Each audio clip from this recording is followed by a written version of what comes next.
Yo, Philip, Hey, what's up, man? What a day, eh? It's a beautiful day. I love this part of SF. Let's go for a coffee. Let's do it. Where should we head? Throw something in the maps. All right. Do you know the equator by the bridge? I actually do not, though. I've heard good things from ChatGPT when I asked what's a nice coffee shop. Okay. Golden Gate Bridge Plaza. There we go.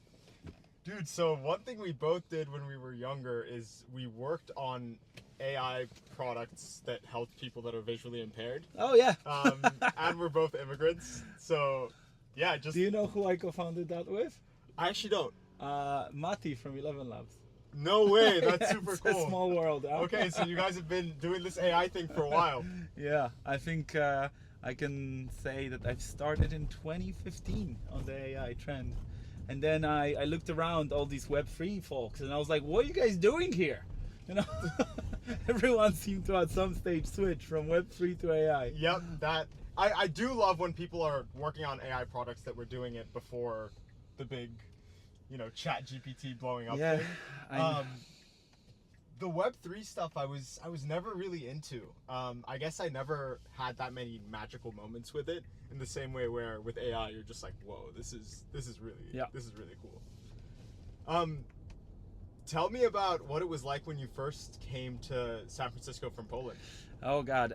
First of all, it was from UK. So I studied at Cambridge, doing kind of deep learning. Did some research into LSTMs, which are the precursors of the transformer architecture. Mm-hmm.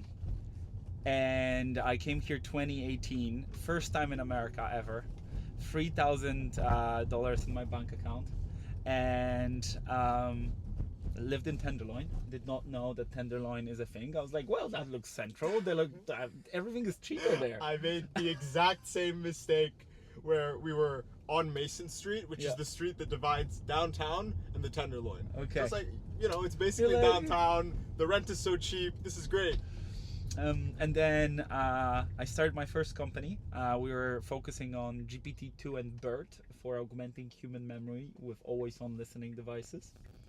So that was a little bit too early, but I remember like being Cambridge boys. We went to a library. We're like, we can work from a library, right?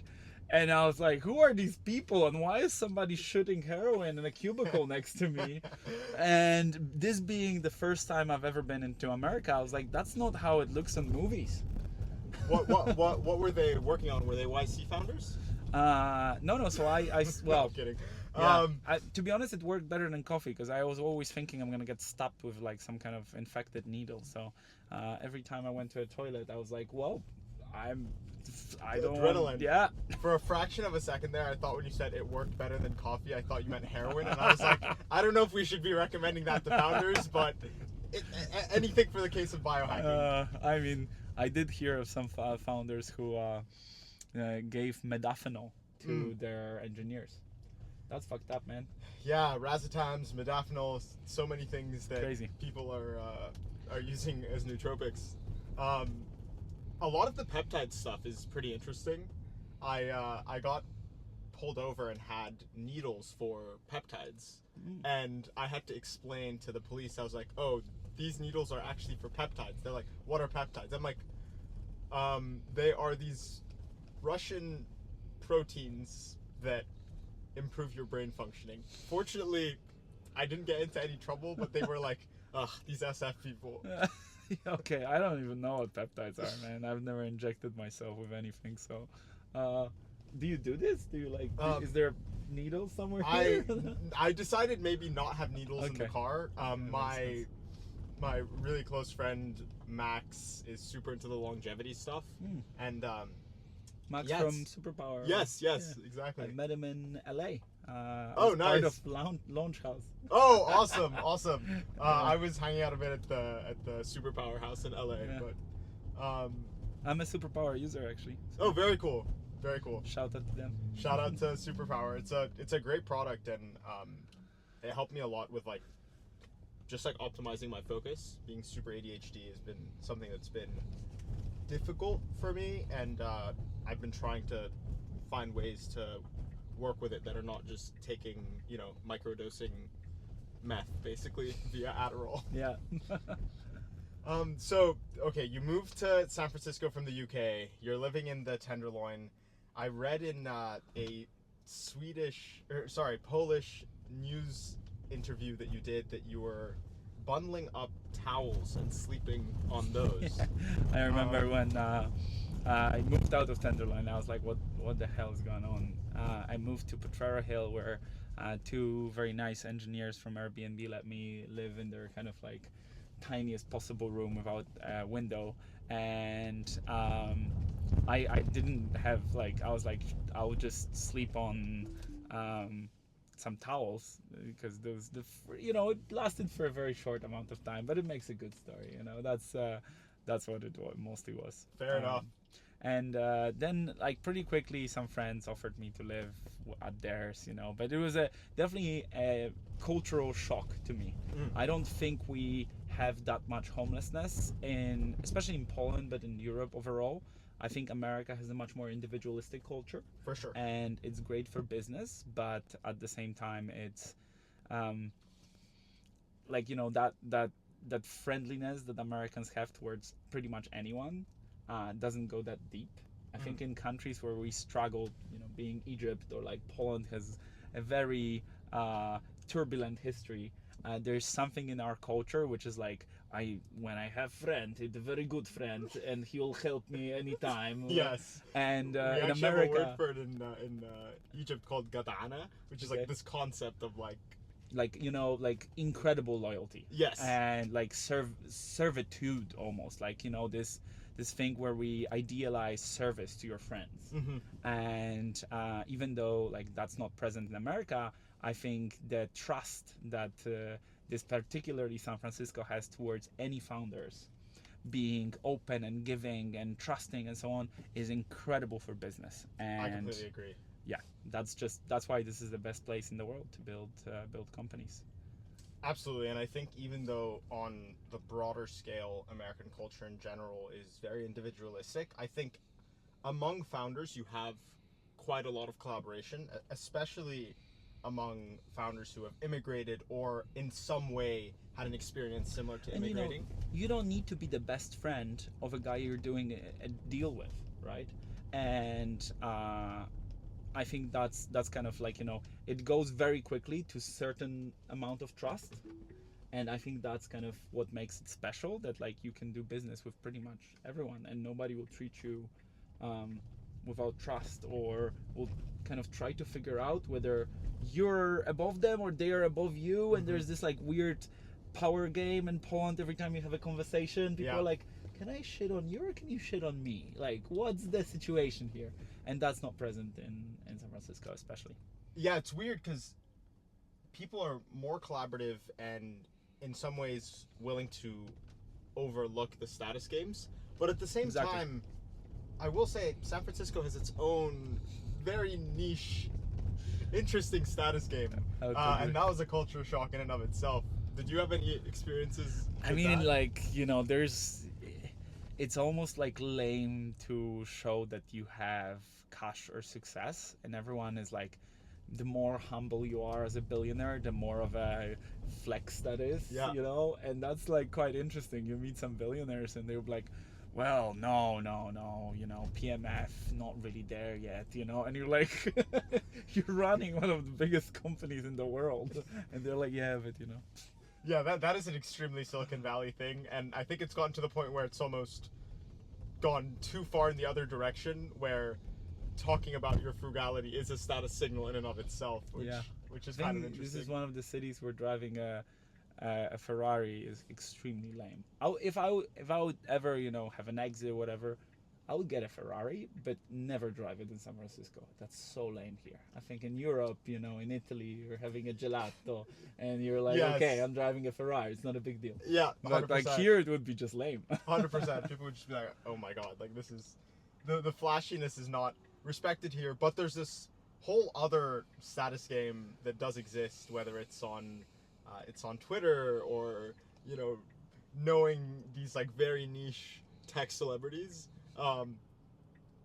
Anyone in San Francisco will froth at the mouth for Paul Graham, who I know invested in your company, including myself, for the record. Like, I'm a huge PG fan. But if you were to mention him to most people outside the tech industry, they'd be like, who? that guy? So I just And found then that you're really like, you interesting. start explaining, it's like he runs a blog, and then somebody would be like, can you show me the blog? Can you show them a blog? And like, what is this? You just have to do things that don't scale and get in founder mode. I'm like, okay. What do you think is the number one thing people get wrong about agents? Do you want me to give you like a nuanced answer based on like a tech community or just overall population? Because those are two completely different answers. Interesting. I think I want the nuanced answer. I just personally want to know.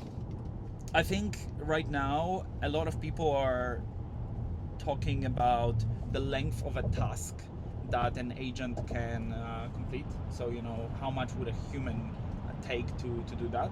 And a lot of the times, like, the agent will run for like 10 minutes to complete an hour task. And every 7 months, that length of equivalent of human time is doubling. And interestingly, this doesn't mean like these autonomous agents will take so little time, like they would take 10 minutes. So something that I've been thinking about, maybe not something that like people are getting wrong, but essentially the concurrency of a chatbot doing a one-off task is one, which means like you have to be like interacting with it or giving it a task. Yeah. Something that we're really focused on at Wordware is to create these kind of standard operating procedures, which ends up being like ambient agents, which do work behind the scene based on triggers or implicit intention. So you basically try to like assume, hey, when will somebody need to have a result of that? And you try to do all of the work pre them needing it, because it actually just takes a long time for some of these agents to run. And that's like something that I don't know if many people are like talking about. It's like that you will have hundreds of ambient agents or even thousands that might be managed by one general agent, and you'll have a human in the loop a lot of the times where you only like approve or reject particular results of these actions. So that's something that I've been really thinking about quite a lot right now. How do you think about where to use agents versus cron jobs or more logic-based automation? This is a hard thing, and it's a progressive thing in my mind. There is no like a binary split when to use. I would call them workflows versus agents. Agents basically figure out the logical flow of a workflow upon execution, right? So they will have essentially they will have a reflection loop. They will have a bunch of tools. They will try to use that tool, then reflect on the result, and then give you the answer. That is an inherently inefficient process because you're trying to figure out everything at all times. So it shouldn't be one or the other. It probably will be first a reflection agent that tries to like inefficiently figure out things for you. And then as you give it approvals and as you edit the end result, the end outcome in order to take an action, let's say it was an email and that email was, you corrected it and you then send it off. And that agent might have taken 2 hours to do that. The 10th time that you approve that email, that should become more deterministic and use less AI and not have to figure out every logical step in order to complete that action. So it will be a continuous thing. You start with a reflection agent, it will be really expensive, and then with time, as you approve the results of that agent, it will become more and more deterministic. Interesting. So you basically see it as a way to graduate slowly to more and more deterministic code. Is there a process where this starts to go in the other direction or has a way to correct? Or is it once it's set into a deterministic sort of workflow? Oh, whoops. I'll do it. You're a driver here. Okay, I think that's the way. And yeah. then, You just gotta... alright. Hopefully that's that works. Somewhat similar. Yeah, it should Alright. be fine. Hopefully that doesn't fall again. There is a lot of things that, like, once your podcast studio is moving, you don't think about. Things become more chaotic. I guess that kind of makes it more fun, though, in a sense. It's just like a more dynamic environment, more stuff that can go wrong, including Makes it a little cameras harder flowing. to focus. You know, there's so much shit, and you're not driving, by the way. I don't know if you guys can see that. So I'm like, I don't fully believe in the full self-driving. It almost killed me once. So I'm just there being like, I really need to pay attention. I was actually trying to impress this girl, and I knew that if I tried to drive the car off a cliff, it would automatically stop. And so I just floored the gas pedal and it stopped. She did not think it was cool. I would not think it was cool either. Especially if that's a first date, you know, like, do you want to see something cool? Yeah, it's like, you tech know, bro guy, all right. So, by the way, with this new full self-driving update, look what we can do. She did not like that. Don't do this, please. I'm leaving. I learned that lesson the hard way. Where do you think agents are going to be useful beyond like sort of email job workflows? Do you think there's a world where agents can be applied to labs or hardware or like the physical world? I think like there is this notion of like, oh, it's either an email and it reorganizes my linear tickets or whatever, or it has to be a robot that like solves fucking humanity's biggest problems. I think there will be a lot of places where we don't expect agents to work, and my hunch about this is that most of the time when we think about agents, we think about optimizing the systems we already have. So let's say email triage, right? It's like, oh, I will label my emails so I can go through them much quicker and auto archive. Mm-hmm. And that seems like Henry Ford is you know, laughing at us, looking up from the sky or whatever, and he's like, yeah, faster horses, huh? Yeah. And my take on this is that there will be completely new systems, which are, for example, what email is trying to achieve is trying to say, hey, you need to communicate between different agents. All of you have different context. You need to somehow share it. And I think there will be completely agentic systems in part of your work which will serve that function. So it's really, we're looking for cars here, right? In the faster, if people say faster horses, actually we're looking for the car. And it's hard to determine where exactly these will be. I think like one thing that I'm extremely excited is for agents to just have full context on us. And an experiment that we're doing right now, Wordware is very good for letting human build any kind of automation and essentially build an agent that will repeatedly do these things well based on triggers, so you don't even have to like kind of spawn that agent. And what we've been struggling with sometimes is like, you know, if you come to a person and you ask them a question being like, what do you want to automate with AI? What is it right now? Go. Yeah, exactly. Right. And so we are right now like working on products which will, for example, sort through all of your email and find workflows that can be spawned without you needing to know what exactly is it. So, you know, This is interesting. I think so just to finish up on the question, where do I see agents go? I think like bunch of these protocols right now will be improved, like email, but actually like the long term we'll see solutions that we did not expect at all. For example, having a personal agent or a business agent that like communicates with some other business agent. They both have context, they both know the economic value of it, and we basically will start living in the economy of agents, where, you know, a person will kind of manage a bunch of agents, and these agents might manage their agents, these agents might manage even some people, and all together they form this like enterprise almost. You know? And every one of us will be a CEO of that enterprise. Where do you think is going to be the most important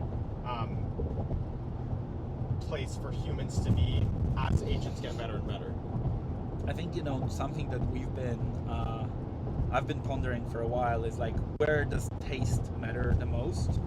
And there has been this experiment done in one of the kind of hospitals where they put humans into an MRI machine and tried to see what is the response of our brain once we are shown two different pieces of art where we get to believe that one was created by AI. And humans overwhelmingly prefer whatever the human has done because they assume human intention behind it. And where I'm going with this is that like different parts of brain fire when we assume human intention is behind it. So I think, you know, a lot more will come down to brand. And, you know, let's say I don't know, I went kite surfing the other day. Just we're on Golden Gate Bridge right now, and I was thinking like I was kite surfing and thinking about, you know, the kite will be designed in a specific way, but there is always inherent trade-offs. And the name of the person who's designing it is important because I know what trade-offs they made. So I think wherever there is taste, wherever there is brand, wherever there is luxury, wherever there is fashion, wherever there is like inherent trade-offs, which somebody just needs to like take these decisions. We're against physics here sometimes, or like psychology and so on. And in these choices will be made by people. These people will have a brand to their name, and they will run these kind of swarms of agents that once that decision has been made, everything else is trying to be fully optimal. I think this is really interesting, the point on stressing tastes and brand and relationships. Every time there's a large technological shift, I think a new type of person that may not have previously been able to be successful is now able to be successful.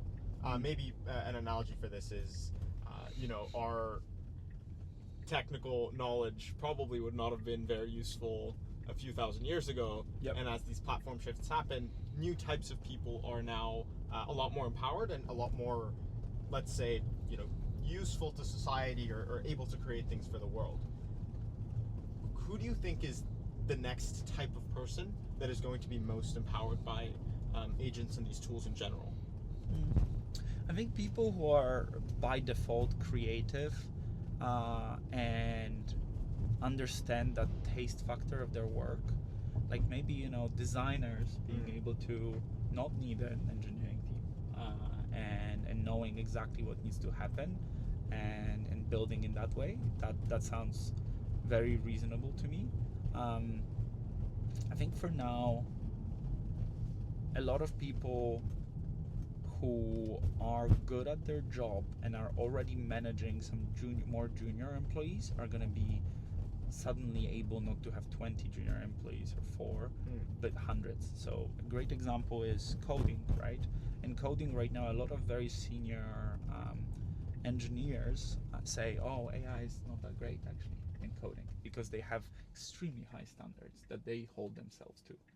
But if somebody is good at managing interns, then they will actually be able to utilize AI a lot better because they put in guardrails and they know how to manage, you know, somebody who is worse than them and how to like kind of train them and not be a perfectionist. So I think, you know, in the short term is these people that can manage a bunch of junior employees. In the long term, I kind of think like the designer is a good example as well. So people who can manage other people and they will be even more empowered, I think. One of the things that I think is pretty empowering about being able to manage these like quote unquote AI employees is not needing to deal with as many politics. I think politics can drag companies and projects down very often. Have you been here before? No, never. It's it's the other side of the bridge. Really pretty part of that's of awesome. SF. I agree, and I think every leader at some stage, even if it's not politics, you end up if you have great employees and great team that might not need politics, but you need buy-in. And like that's something that you just don't need from an AI. Like you can just tell to an AI, hey, pivoting everything, I know that this is the best decision, support me in it, rather than having to like just get each person to like listen to you and have Yes. and then these people talk to each other and they lose context and they drift off in some direction. And like for an AI, if you wrote a great document and throw it into the context window, everyone will be aligned. That part is extremely cool, because AI doesn't really feel whiplash the same way teams do, and perhaps there's a world where designers and product thinkers who are perhaps a little bit more erratic in the way they ideate could have an advantage here. So ADHD people. Yeah, hopefully. That's I'm very biased in wanting this to be the case.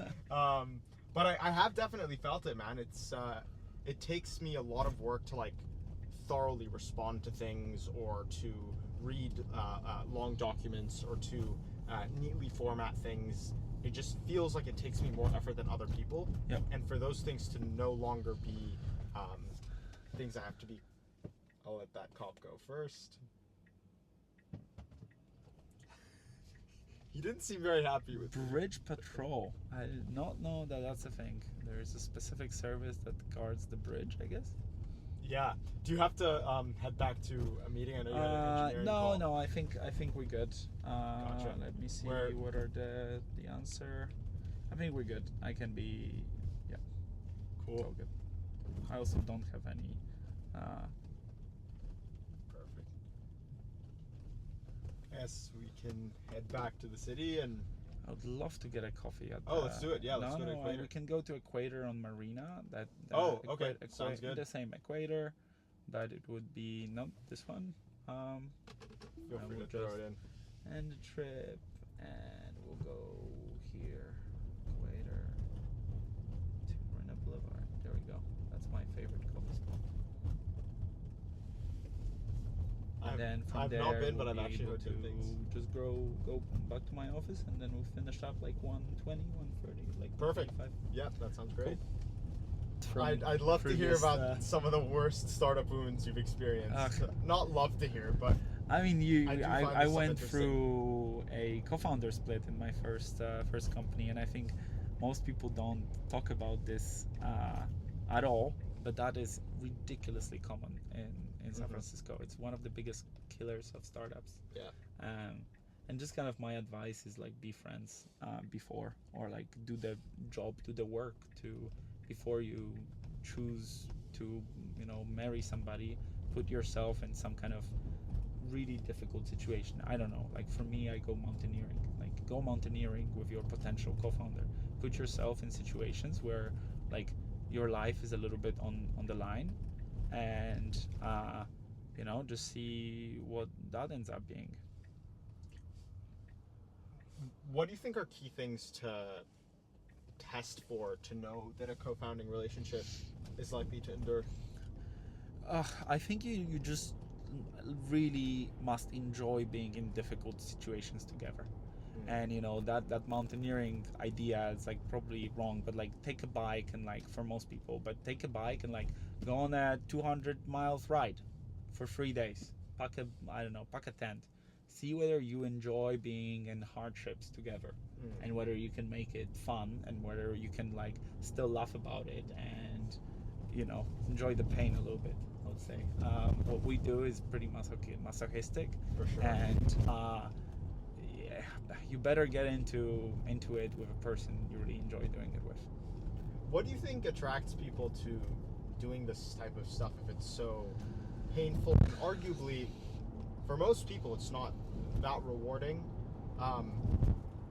What drives someone to want to do that to themselves? I ask myself this all the time. I think like everyone needs to go to their own therapy, but I think a lot of the time is like the need for a chase, and a lot of the times it spawns from some kind of childhood, and just like keep striving more and more and more.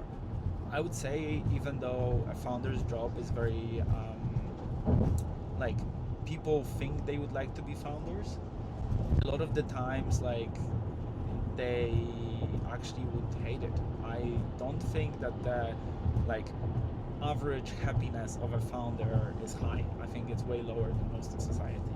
The amount of pressure you have, especially in venture-backed startups, and just stress about literally, I know of multiple billion-dollar plus companies where in the last 12 months they did a major pivot and decided to churn all of their customers. And imagine like being a CEO where you have to take that decision, where you have hundreds of employees and each one of them is asking you, dude, like, what up? And I don't know what makes us keep coming back to this, but like, it's that incredible thrill linked with like the really difficult moments. But then when things are going great, my God, they're going great. Yeah. It's like bipolarity in a job.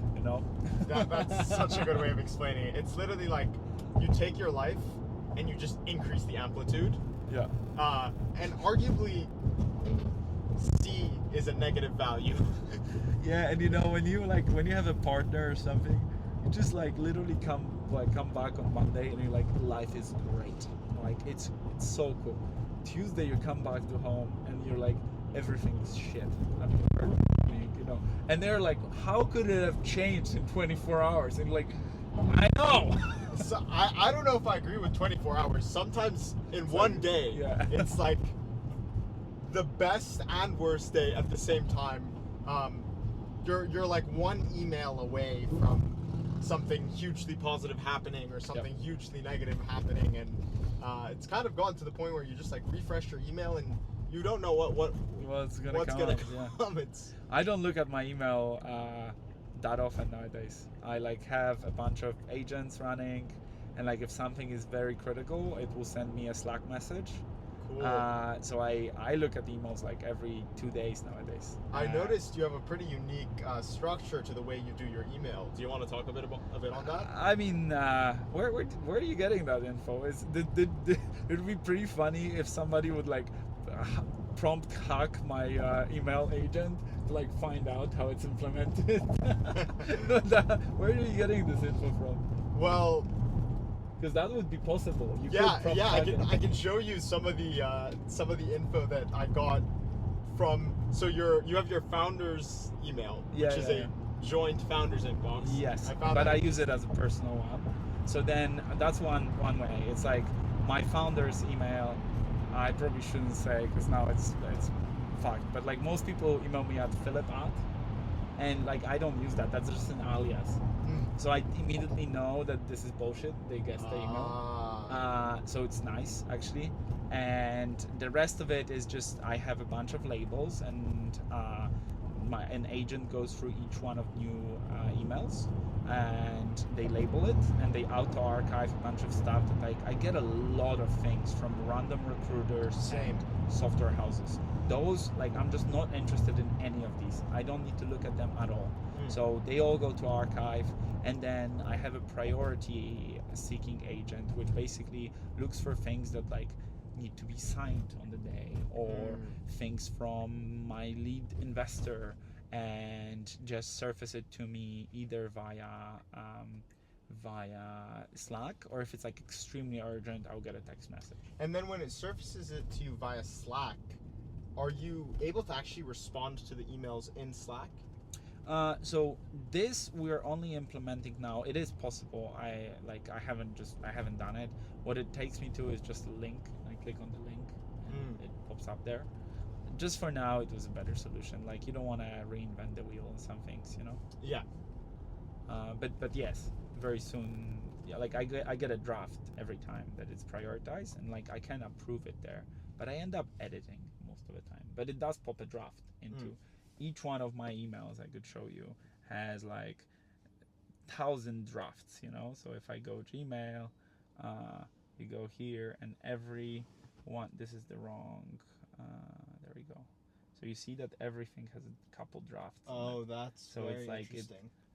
Beck, thank you for coming, and then I have a draft analysis. I've reviewed this, urgency 40, summary, and there's a draft response. So I noticed your draft is in Markdown. I'm surprised that there's no inbuilt way in email to just have the Markdown actually format the email. Yeah, it's small things. Like I end up like editing the email myself. It's like small things that like I probably, this is the point where we are building a lot more human in the loop, because I should be able to edit that workflow directly Mm. and not have to like go into the implementation of it. I should get that message and respond to it being like, hey, why the hell is this in Markdown? Like, make sure it works. Enter. That should be it. Yeah. I should never have to go into the implementation of the actual agent. For us at Wordware, it looks a little bit more like a document, so you're kind of editing a standard operating procedure of that email agent. But still, it's it's not perfect. We'll get there. There's definitely a lot of improvements happening. Where do you think there's not enough focus going? Because there's a lot of areas that I think are. So I still have this chip on my shoulder about, like, not maybe my shoulder, but overall, just this need of like a personal memory bank, and that has all the context of me ever. So I first of all, my first company was based on this. We had an always on listening device that was trying to hear everything and categorize it and so on, and also like surface the right informations at the right time. So imagine that I look at my phone right now and it should say like relevant context about what I said or what has been said around me about like what do I think is missing in agentic world. And right now there's a couple solutions. I think there was this one called Rewind, which changed into Limitless, and they've raised like $200 million or whatever. And every time I mention them on a podcast, because the premise is great, but I've ordered one of these fucking microphones. Same. I don't have it. It was a year and a half ago or something like that by now. And it's a freaking microphone. I can get like 1,000 of these off Alibaba pretty quickly, and so that doesn't work. I use Granola for that, but to be honest, Granola is just not meant for it. It's just one of the only applications that does transcription on my phone. Why is that so difficult? Yes. It should be well categorized. It should have a web platform about everything that I've heard. It should automatically say, like, I right now record my therapy sessions, for example. So it should have all of them there, and I should be able to ask a couple questions. So simple. I agree. Why is it not there? Why is transcription not great everywhere? I feel like this has been solved. Transcription has been like improved massively. DeepGram is just good enough, and it's just the UX of just having something run. Like, I would probably be wearing a microphone at all times if somebody gives me a good enough hardware, and I can just like pop it to like be like, this is off or on or whatever. I don't even care, actually. I know it's slightly illegal that like you have to ask for permission, but I feel like everyone kind of assumes that most meetings are transcribed nowadays.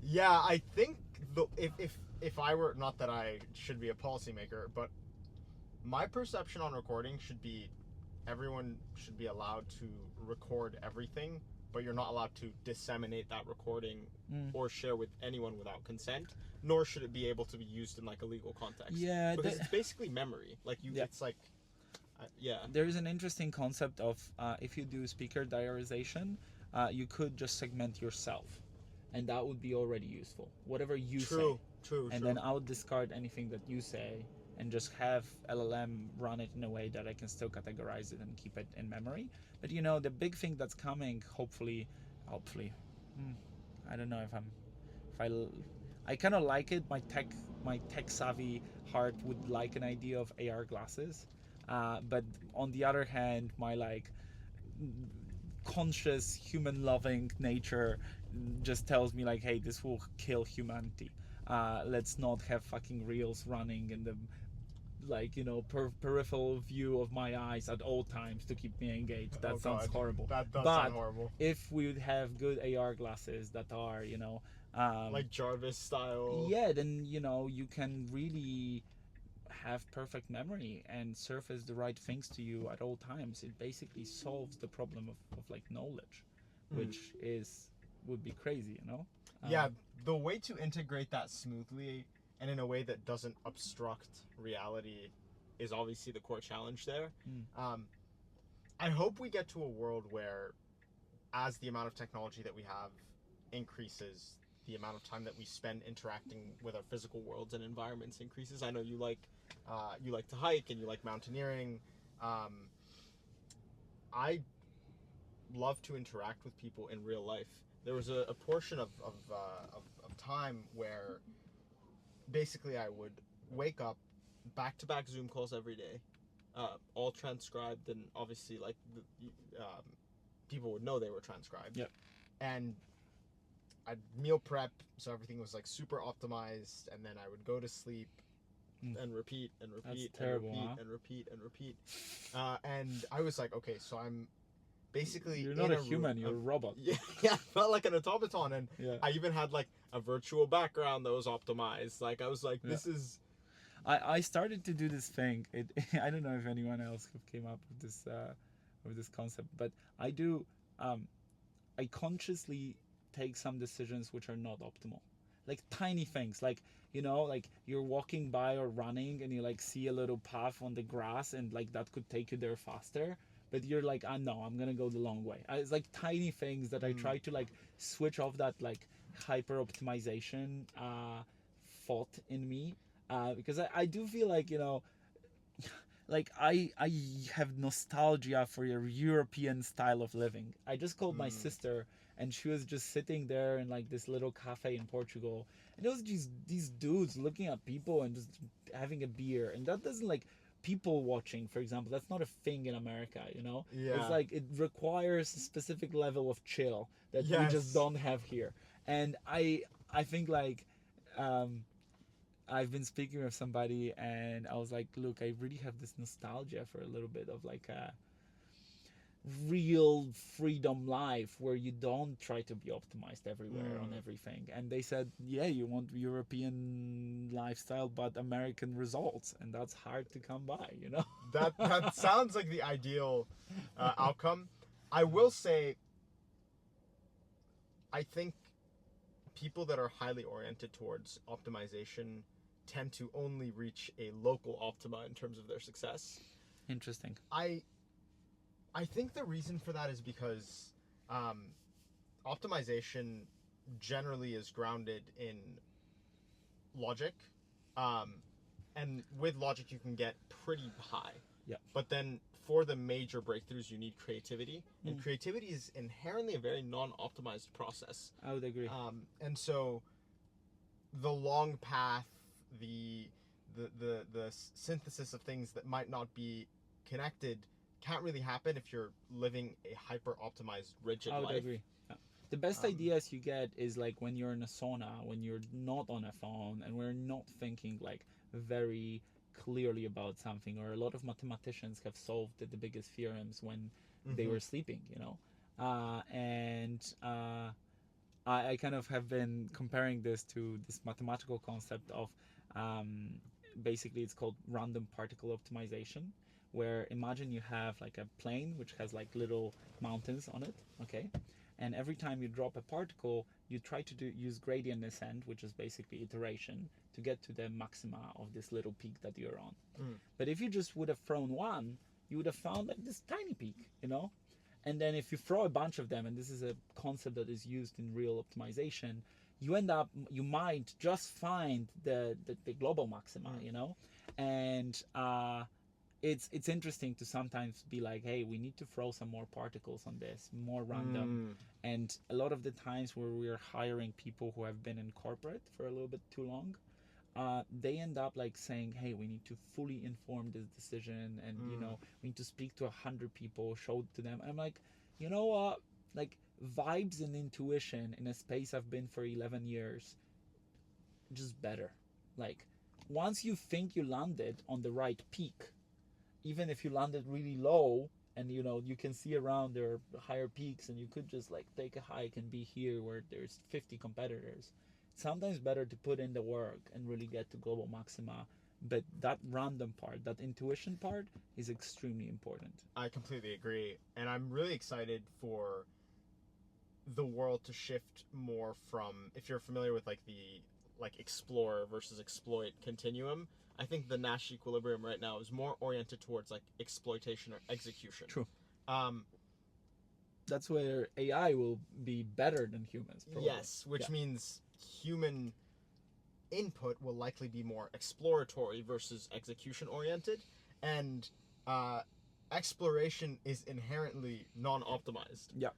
And I hope that Silicon Valley and the world in general will welcome more creatives, will welcome people that perhaps are more. I mean, one of the things I think about super often, and is a topic I'm kind of obsessed with, is why is it that across different renaissances we always have this idea of like a polymath or like a Renaissance man or person being the key sort of archetype of the person in that era, and we've seen this like across different cultures, across different timelines, and I would like to think if we want.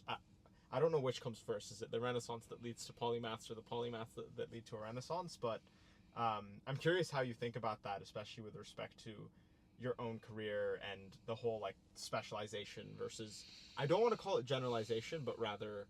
Yeah. Like, I kind of think that for specific to excel at entrepreneurship, for example, you need probably like 25 qualities, and you should be like top 10% in the world at them.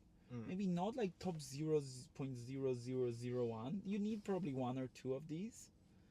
But if you take 0. Like 1 and put it to the power of 25, it ends up being that you are the only person who can do that job. yeah, like, And like honestly just one. Like, so that's like being a CEO of this particular company. I'm the best person to do that ever, not because of like, I'm the best person at everything. I'm just like a right combination of things. the matrix multiplication of it is pretty astounding if you're just like top 1% at three things, which isn't that hard to be top 1% Yeah. at three things. And those three things happen to intersect. You have like 100 cubed, which makes you 1 in a million. The challenge then becomes, how do you actually intersect these things or find. Yeah. If you're a top 1% designer and a top 1% engineer and a top 1% work ethic, I think that's a formula that. I think you should be like very actively searching for it. You should ask yourself, hey, like, what should I be like top 1% at right now in order to make sure that my company goes in the right direction. So like right now I'm really looking deep into like the UX systems and like how design, like I'm looking to become, top 10% in design to even be able to judge the outputs of designers that are way better than me in our team. And then next thing that I'm thinking is underutilized for agents is social ads. And like I'm now like I'm close to making a decision that, hey, I'm gonna become a top 5% in social ads. And you kind of have to decide on this and just continuously improve yourself, because 1 in a million is actually not that great. You want something in like 1 in 50 billion to make sure that like there is like you like that's like the approach that I have. It's not even 1 in 8 billion. You probably need it to be hundreds of billions, just to make sure you have the safety gap there in order to be able to execute. The one way in which maybe I think of this slightly differently than you, but arrive at the same conclusion, is instead of thinking through the lens of what are the things that I need to be top 1% at, or like high enough on the percentile that the matrix multiplication is valuable, I try to think, what are things that I'm already good at that I happen to not be intersecting in what I'm doing. Interesting. And so maybe there's a random skill that maybe I'm in the top 10% at. Like I like to sing, for example. That's a hard thing to intersect with a career. I think there is a little bit more of like exploratory work when you're deciding on a career path. When you take these into account, I remember after my first company, I was like really lacking self-identity. And I looked at very different career and life paths. I was thinking about being a cook in the Italian mountains and being a mountain rescue guide, on helicopters. And that's completely different parts of my skills, which I would be utilizing there. However, like once you take that decision, then you like some of the skills you have just will never be utilized in your work. I love cooking, but like will I be using that in my founder abilities? Probably no.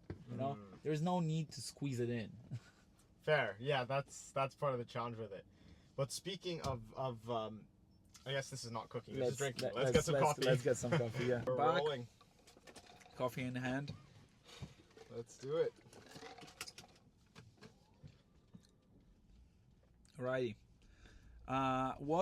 Where do you want to go? Or should I just like tell you random shit I'm thinking about? Random stuff is always good.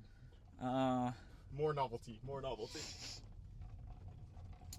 I think right now something that I've been thinking about is to, like, we are an on-site team with very little remote work, almost none. Something that I've been thinking about is like that Bill Gates thing that he does, where he goes off to the woods like I think it's every 3 weeks or something. He like leaves for 2 days to like kind of think. As our team has grown a little bit, we are at like 20 people right now.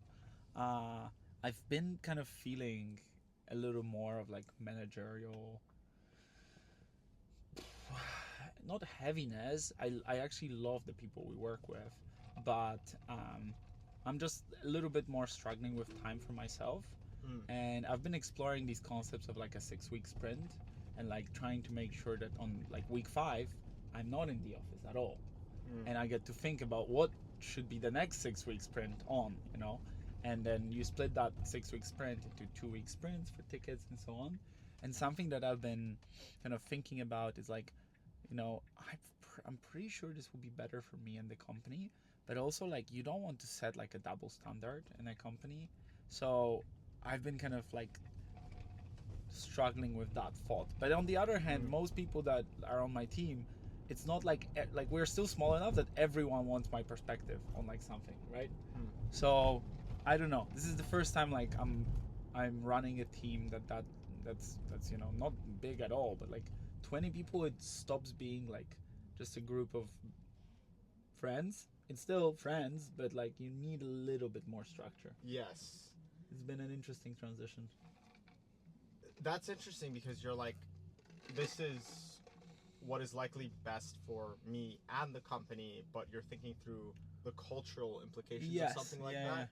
And we do a lot of work to make sure that people like enjoy their lifestyle. Like my biggest financial decision recently was basically doing a 5-year lease on a incredible office just by Chrissy Field on the beach. Oh, beautiful. One of these barracks is ours. Nice. So they just started swinging hammers in there. And we're not like a super successful company yet, and we will have a sauna and kite surfing rack in the office. So it's like those kind of decisions for lifestyle of like people and like how to mix lifestyle and like productivity and so on is just high up on my mind of like how do I want to kind of help people design the life that they really enjoy. I think in that way we're a little bit different than most companies. Like productivity is incredibly important, but I think people do their best work when they're actually genuinely happy. I think happiness and good environments matter a lot. And it doesn't need to be extremely... Park in here, take a left, here, the big door, big blue door. I'll open the garage for you. Awesome.